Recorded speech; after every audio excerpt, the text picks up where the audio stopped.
Solve the equation. Holy crap. What the hell is that? Have you ever opened one of your sequencing files and it just looks like a wall of A, T, G and C plus the random samples, just like you fail on your keyboard? In this video I'm going to clarify those FASTA and FASTQ files so that whenever you see one of them for your QIIME project or bioinformatics project, you know what's going on. In our previous videos we already have the foundation of microbiome bioinformatics, and we already installed QIIME2 in your system. So let's move forward from there. Let's dive deeper into the files that goes into the pipeline, the bioinformatics pipeline. Before we import anything, we need to understand what's going on and what we are importing and the sequence file. I will go from pretty basic so that you have an idea even if you have never seen a FASTA or FASTQ files. Let's start with the structure of the file. I have attached a link in the description. If you open that link, it will lead you to a page where you can download one example FASTQ file. So let's open that link together. So if you open the link, the first step is to download the FASTQ file. So you copy this link, it's a Google Drive link, paste it, you click on download anyway, so your FASTQ file will be downloaded. So the file is downloaded. If I open my downloads, so I can see the file example.fastq.gz, GZ because it is zipped. So if I open it with one of the text editor, I'm using BB edit, you can see this is the FASTQ file.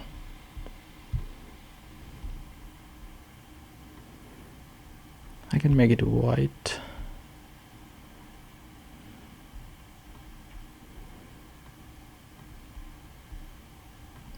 So this is the FASTQ file. So let's dive deeper into the structure of the FASTQ file. Let me show you here. fastq.gz files. So each sample will have one or two fastq.gz file.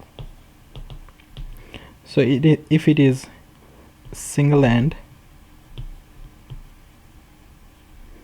sequencing, one sample will have one FASTQ file.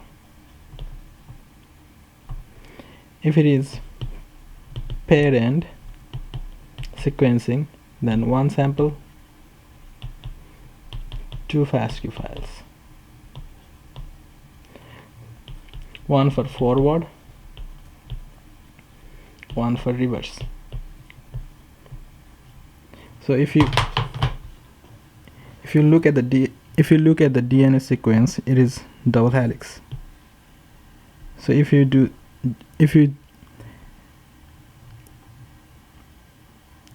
just do the single end sequencing, then you will have one FASTQ file for the forward or reverse, mostly forward.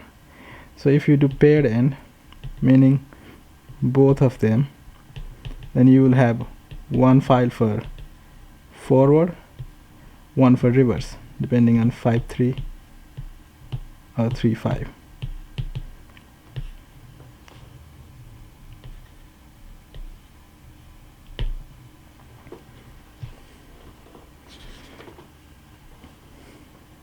So we already opened a FASTQ file.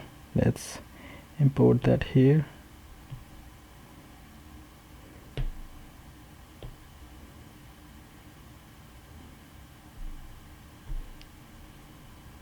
So this is a FASTQ file.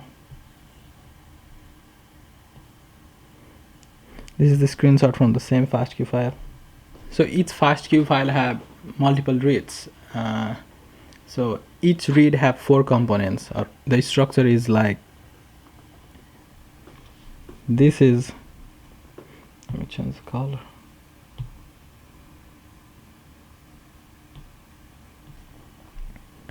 Is the read ID. It starts with @.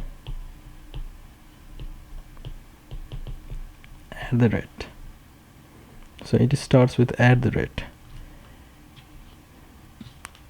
The second line is the DNA sequence, the actual DNA sequence with ATGC, CATGC, and the third line is the symbol plus. And the fourth line is the quality string. For the first string or the first nucleotide, the first string in the fourth line is the corresponding quality string for the first nucleotide, the second for the second, the third for the third. If you look at this, there are funny characters. These are ASCII codes for Phred quality.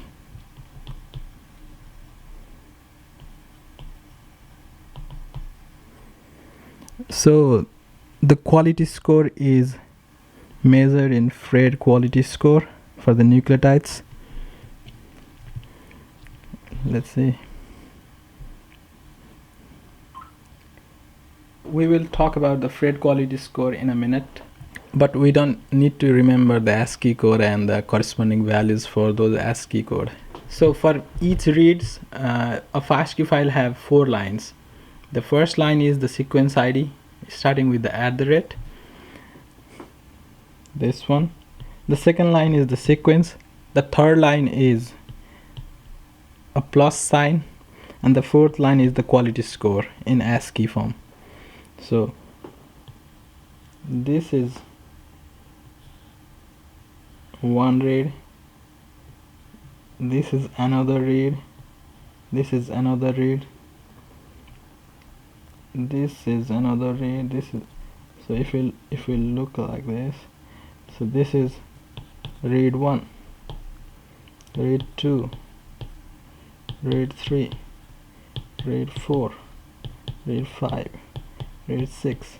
So it will have a large number of reads per FASTQ files. Now let's see what's the Phred score.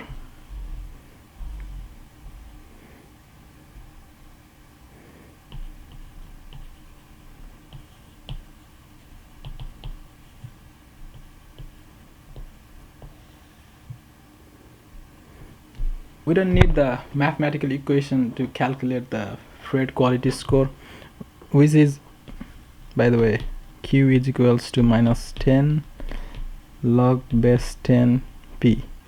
To make things easier, for a score of Q, Phred quality score,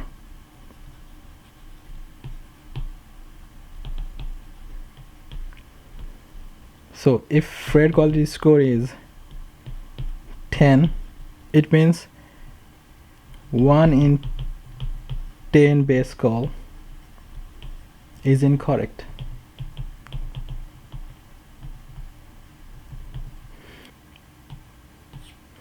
So this means 1 by 10 into 100%. So 10% incorrect. So the base call accuracy is 90%.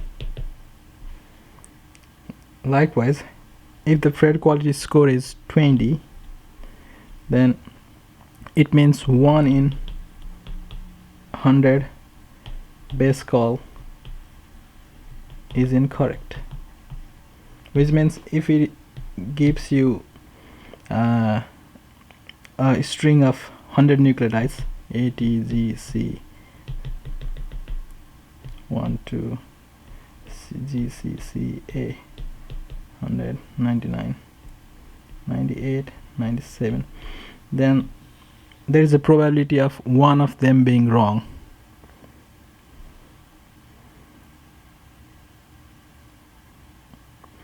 So So for Phred quality score of 20, the 1 by 100 times 100, 1% incorrect. So accuracy is equals to 99%. If the Phred quality score is 30, then 1 in 1000 nucleotide base, the base call is incorrect, which means the accuracy is 99.9%. For Phred quality score of 40, accuracy is 99.99. We don't need to understand the equation mathematics, the probability that goes inside to calculate the Phred quality score. We only need to have one threshold, like we are going to eliminate the sequences whose Phred quality score is like less than Q30 or Q40 if you are being very conservative. In most of the metagenomics metagenomic analysis, we filter out at Q30, sometimes Q40. It depends on the project that you are working on. Sometimes we have to be very stringent on the quality of the sequences. Sometimes we can be a little bit free and we can go up to Q30. Now we have seen the fastq files and the Phred quality score. So fastq files is basically a bunch of reads, and each read is like 4 lines. So the sequence ID, the sequence itself, the plus sign, and the quality score. Now let's look at the FASTA files or FASTA files. If we look at the FASTA files, it will have 2 lines per read. The first line start with this sign greater than, and the second line is the sequence itself. This is sequence ID ATGCCATG.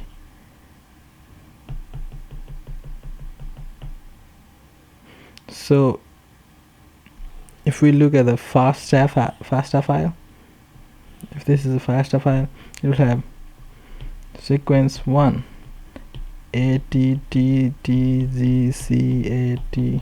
something like this, and it will have another greater than sign. This is sequence 2.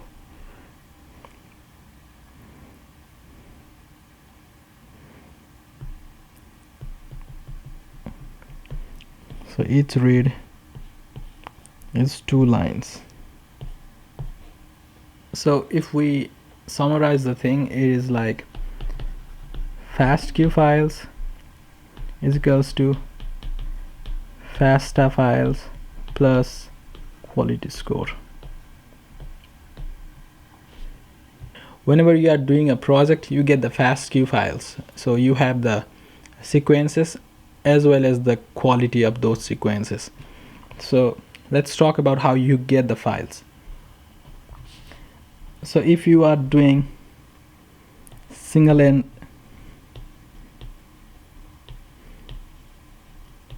sequencing and you have like 10 samples in your study, then you will get the files like sample 1 r1 dot fastq.gz, sample 2 dot fastq.gz. So in total you will get 10 files, 1 file for each sample. But if you are doing pair end, then you will get 20 files. So for the first sample you will have sample 1 r1 dot fastq.gz, sample one r2.fastq.gz, and similarly for sample 2, sample 3. This is the forward read, this is the reverse. So if you are doing a study with 100 samples and you are doing paired end sequencing, then you will have 200 files, 2 files for each of your sample.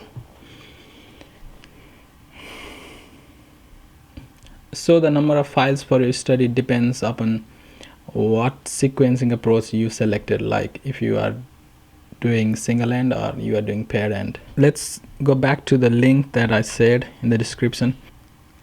So the first step was to download the fastq file. I assume you all have the fastq file. Now in the step 2, you need to open terminal, and the step 3 is to change the directory to the one where the example fastq file is. So my fastq file is here in the downloads. So what I'm gonna do is to change the directory, the command is cd. So I'm gonna do cd change directory space, and then I'm gonna drag this file here. Since it is a file, I'll just delete the file name. So if I do print working directory pwd, then it is showing that I'm inside the downloads. So if I need to list out the files and directory in my current working directory, I do ls list out. So I can see that my file is here. To clear the terminal, you can type clear. So the next step is on your terminal and change the after you change the directory to the one with the example fastq file, you copy this code, which is, you can just type it gunzip. Our file is example gz, and you need to see the header number 10. So it will show the first 10 lines of the fastq file. So this is our fastq file.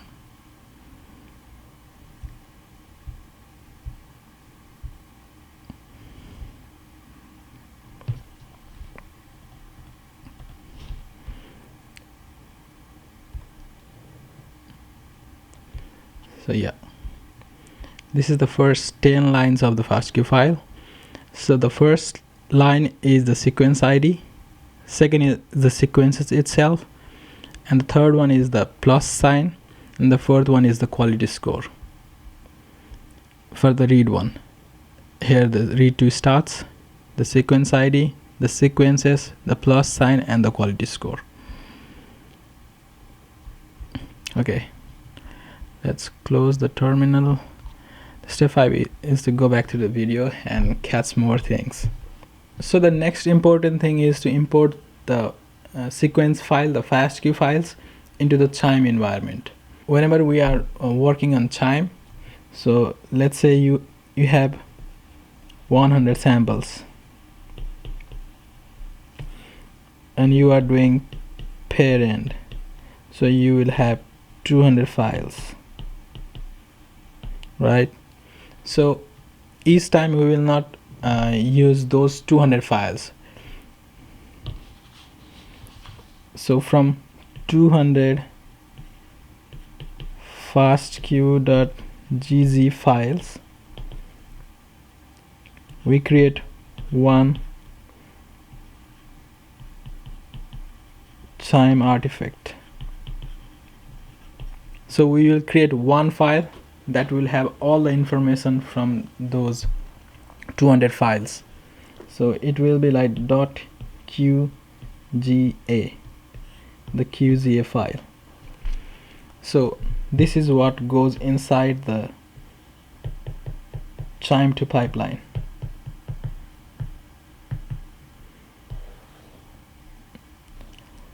Let me show you a big picture. You have samples,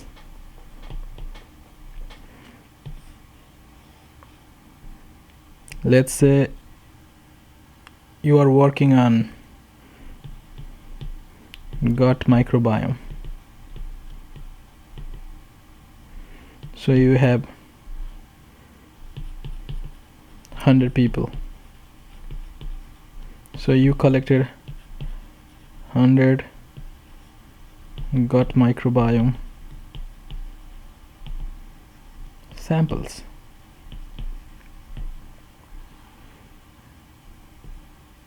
And you extracted DNA from 100 samples, and you did the library prep for 16S rRNA gene sequencing,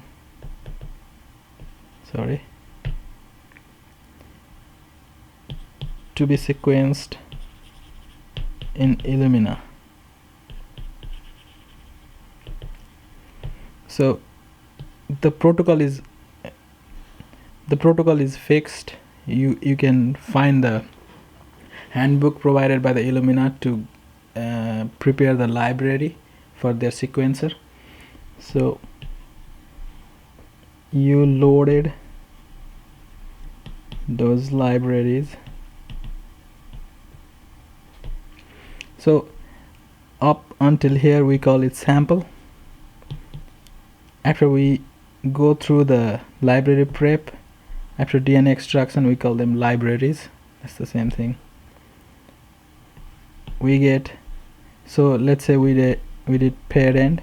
So the sequencing machine will give you 200 fastq files. It will be like sample 1 r1 dot fastq.gz,